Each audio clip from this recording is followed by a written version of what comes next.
Virion? Ah, milady, 'tis a pleasure to be in the company of one so beautiful. Your eyes... Charmed, I'm sure. But flattery so freely given quickly loses its luster.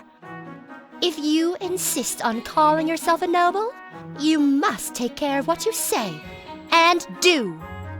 Your words and deeds reflect not only upon yourself, but all men of breeding. Then, fair lady, you must tell me the best way to polish my noble reputation.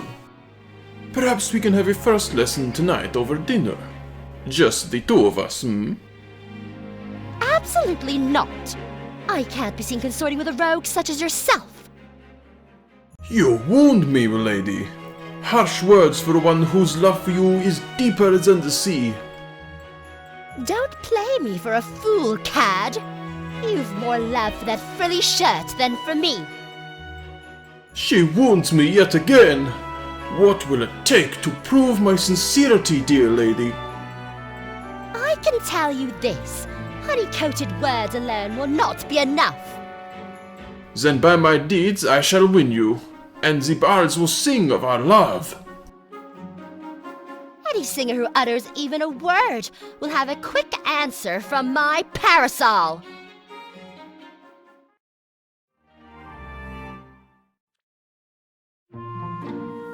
And so we find ourselves come to this. Is something troubling you, Virion? You stand as if you have the weight of the world on your shoulders. You see to the core of me, my lady. I'd thought to hide my troubles from you. But 'tis true, I bear a terrible weight that threatens to crush me with every step. And your kind, loving eyes have spied it at first blush. I find that war makes people ever so eager to whine. Don't you agree? I can't march another step. Why must we carry all these spare balls? And so on. I had to engage in a full retreat just to give my poor ears a rest. Is that why you wouldn't advance with the rest of us during the previous fight? Gods, what madness! What's wrong with you, Virion? The fact I have even a moment's concern for your welfare boggles the mind! But did you see the way I came running onto the battlefield at the end? It was magnificent! Why, our foes all but fled in terror at the sight of me.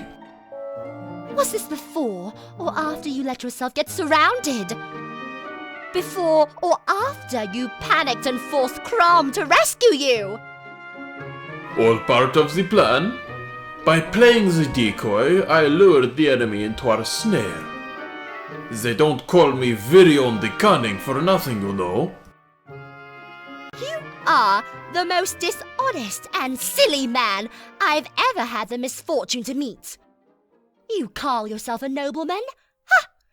I've met scullery maids more noble. You, sir, are an embarrassment to men of good breeding everywhere. Enough! It's one thing to consider me superficial, but dishonest, silly. Milady's ravishing beauty hides a tongue that cuts too deep. But alas, it's not the first time I've been hurt by words so ill-considered. I'm sorry, Virion. I should not have spoken so harshly. Would you excuse me for a while?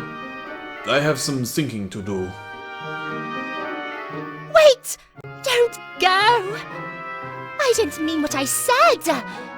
At least not all of it.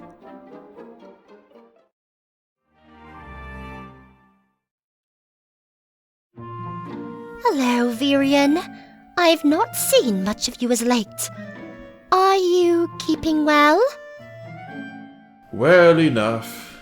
Busy with noble deeds and so forth. Keeping up the good name.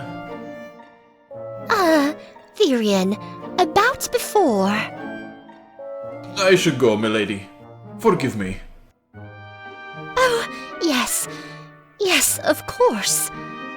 It's just that, well, you haven't been yourself recently. You seem tired. I rather miss my lively old Virion.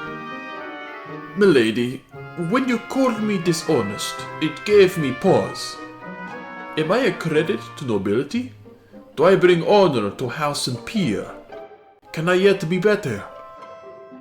I am unused to thinking on such things, and my ponderings gave me a terrific headache. I've barely had a bite to eat and grow ever thinner by the day. If I think any harder, I fear I shall simply waste away. Ha! Scorn does not become you, milady. My apologies. But I promise I'm not mocking your plight. I just find this ever so amusing. For you see, you've already proven me wrong, and don't even realize it.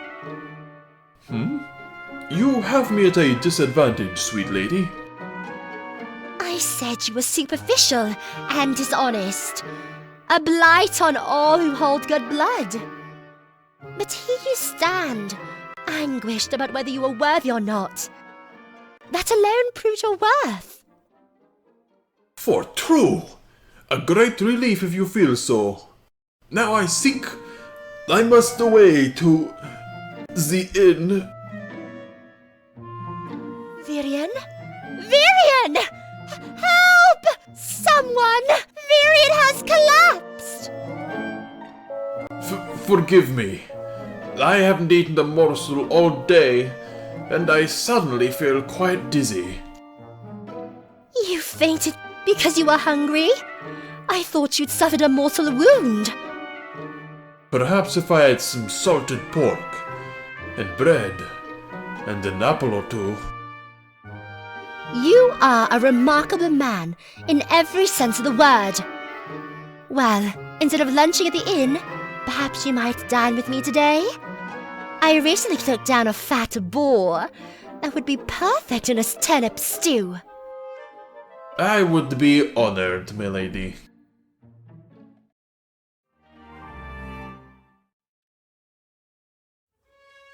Ah, sweetest Maribelle! Virion? I want to thank you again for that wonderful stew the other day.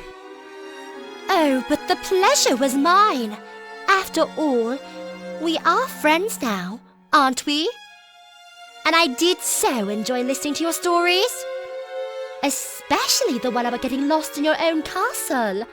I know the exact feeling. It seems we have much in common, being fellow members of the nobility.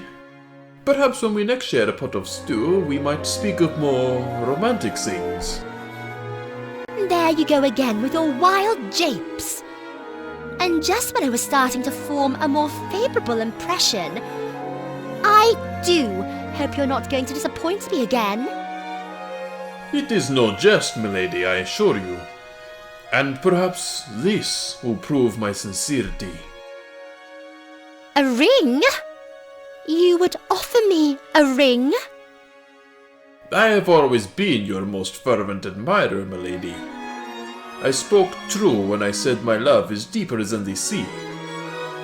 When you doubted me, it sent me into a raving fit of introspection. And so ever since, I have struggled for a way to prove my sincerity. You thought yourself into unconsciousness for me? Oh, Virion, that is so gallant. Yes, I suppose it is rather, isn't it? I mean, now that you mention it. And the gods saw fit to answer my prayer in part, for now we are friends. But, milady, it is not enough. I would be more than just a friend. I would be your companion. Nay, your husband. Oh, will you ever give me peace if I refuse you? No, I don't think you will. Very well, gallant Virion. I accept your ring. Truly? You should know by now that I always mean what I say. But If we are to wed, you must pledge to put my happiness above all else. Agreed? With every fiber of my being, I agree. I shall think of nothing but. And when this hateful war is over, I shall welcome you to my home. Our celebration feast shall be the envy of nobles throughout the land. Oh, I think not. Surely you must marry into my house. We have no male heirs, and my father will insist on adopting my husband. You mean we would have to live with your parents? That is to say, if milady so wishes, then of course I would be honored? Ah ha ha ha ha.